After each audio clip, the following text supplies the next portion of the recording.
Assalamualaikum warahmatullahi wabarakatuh. Perkenalkan, nama saya Hayatul Isma, CPNS dosen di program studi farmasi Fakultas MIPA Universitas Lambung Mangkurat, dan saya merupakan anggota lapisan CPNS Puslatbang KD Odelan Angkatan 30. Pada kesempatan ini saya ingin memaparkan hasil laporan aktualisasi dan habituasi saya. Berikut rangkaian kegiatan dari aktualisasi saya. Selamat menyaksikan.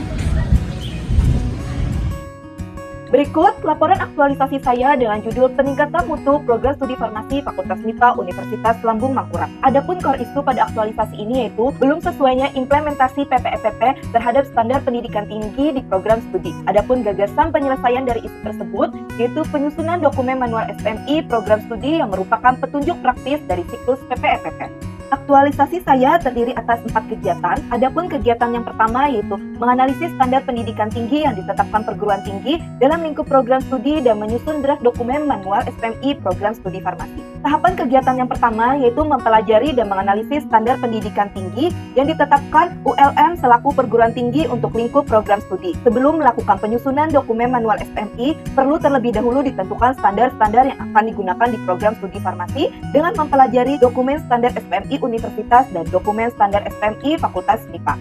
Tahapan kegiatan yang kedua yaitu mendiskusikan hasil analisis dengan koordinator program studi dan tim gugus penjaminan mutu. Tahapan kegiatan ini bertujuan untuk mendapatkan arahan serta masukan terhadap standar dikti yang telah ditetapkan ULM untuk lingkup program studi. Tahapan kegiatan ketiga yaitu menyusun standar pendidikan tinggi yang ditetapkan perguruan tinggi dalam lingkup program studi. Namun, tahapan kegiatan ini ditiadakan karena berdasarkan hasil konsultasi dengan koordinator program studi dan gugus penjaminan mutu bahwa pada lingkup program studi cukup standar nasional pendidikan tinggi karena standar lainnya yaitu standar dikti yang telah ditetapkan ULM diatur dan ditetapkan hanya pada tingkat universitas dan fakultas.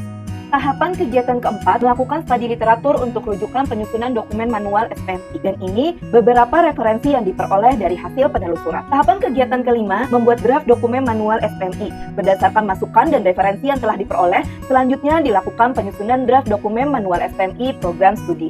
Tahapan kegiatan keenam menyampaikan draft dokumen manual SPMI kepada koordinator program studi dan memperoleh masukan, yaitu agar draft disusun per manual untuk mempermudah pebaca. Tahapan kegiatan ketujuh melakukan persiapan FGD dengan rekan dosen dengan melakukan koordinasi dengan koordinator program studi dan bagian administrasi program studi untuk melakukan penyebaran undangan. Tahapan kegiatan ke-8 yaitu melakukan FGD untuk meminta masukan dari rekan dosen. Berdasarkan hasil FGD diperoleh masukan yaitu pada bagian manual penetapan tidak diperlukan keterlibatan perwakilan senat karena perwakilan senat yang ada merupakan bagian dari senat fakultas bukan dalam lingkup program studi. Tahapan terakhir yaitu melakukan penyempurnaan draft berdasarkan masukan dari hasil kegiatan FGD.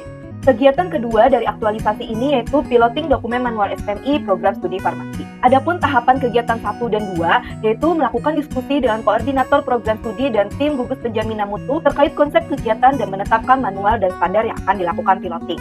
Berdasarkan hasil diskusi, diperoleh konsep kegiatan piloting akan dilakukan seperti konsep pelaksanaan audit mutu internal yang dihadiri oleh koordinator program studi dan tim gugus penjaminan mutu sebagai auditor, dan manual yang akan dilakukan piloting yaitu manual evaluasi terhadap standar hasil penelitian dan standar hasil pengabdian kepada masyarakat. Tahapan kegiatan ketiga yaitu menyiapkan sarana dan prasarana penunjang pelaksanaan kegiatan seperti LCD, laptop, daftar hadir, serta meja dan kursi. Tahapan kegiatan keempat melakukan piloting manual SPMI program studi, dan berdasarkan hasil piloting terdapat masukan dari tim gugus penjaminan mutu untuk menambahkan panduan dan formulir monitoring dan evaluasi standar pendidikan, penelitian, dan pengabdian kepada masyarakat pada bagian referensi dari dokumen manual SPMI.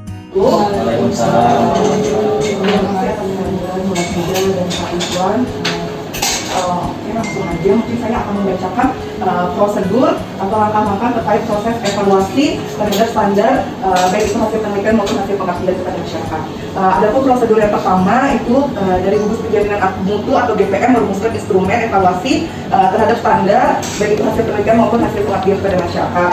Tahapan terakhir yaitu membuat berita acara hasil piloting. Berita acara ini ditandatangani oleh koordinator program studi dan kedua auditor yang merupakan tim dari gugus penjaminan mutu program studi farmasi.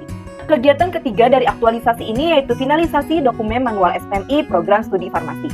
Tahapan kegiatan yang pertama yaitu melakukan konsultasi dengan koordinator program studi untuk finalisasi draft dokumen manual SPMI berdasarkan hasil FGD dan hasil piloting. Tahapan kegiatan kedua melakukan finalisasi bersama tim gugus penjaminan mutu. Hal ini bertujuan untuk memastikan seluruh substansi dan teknis penulisan dokumen telah sesuai. Tahapan kegiatan ketiga, meminta bantuan kepada koordinator program studi untuk membuat kata pengantar pada dokumen manual SPMI program studi farmasi. Tahapan kegiatan keempat, meminta pengesahan dokumen manual SPMI kepada koordinator program studi. Karena lingkup dokumen ini hanya untuk program studi, maka untuk tanda tangan pada lembar pengesahan cukup penulis dan koordinator program studi farmasi.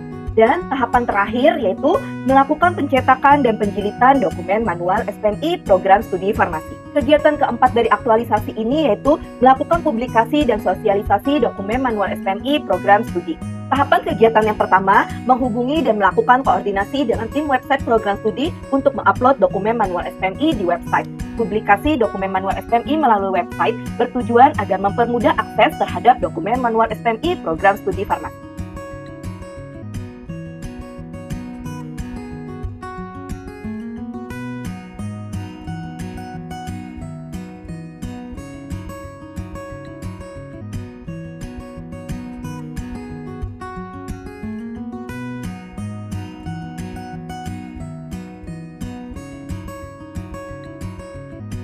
Tahapan kegiatan yang kedua, melakukan konsultasi dengan koordinator program studi mengenai konsep kegiatan sosialisasi. Hal ini untuk mendiskusikan mengenai waktu dan tempat sosialisasi, materi yang disampaikan, serta undangan untuk kegiatan acara tersebut.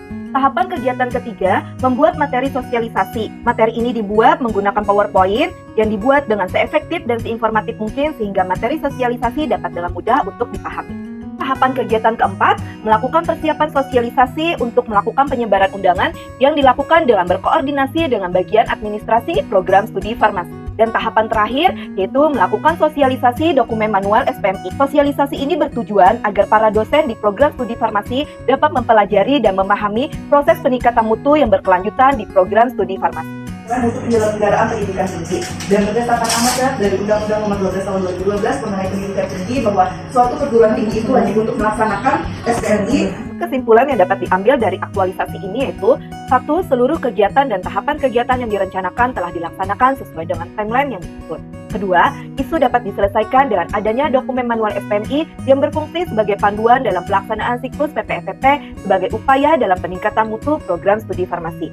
Ketiga, tujuan dan manfaat kegiatan sudah tercapai, ditandai dengan penerapan nilai berakhlak pada setiap tahapan kegiatan dan selesainya penyusunan dokumen manual SPMI program studi farmasi. Nama saya Apoteker Muhammad Ikhwan Rizky, M.Farm. Saya selaku GPM Program Studi Farmasi FMIPA Universitas Lambung Mangkurat. Dokumen manual SPMI sangat memberikan manfaat untuk mencapai dan meningkatkan mutu yang berkelanjutan di program studi farmasi FMIPA URM. Semoga bisa diterapkan dengan baik dan memberi banyak manfaat untuk institusi. Terima kasih.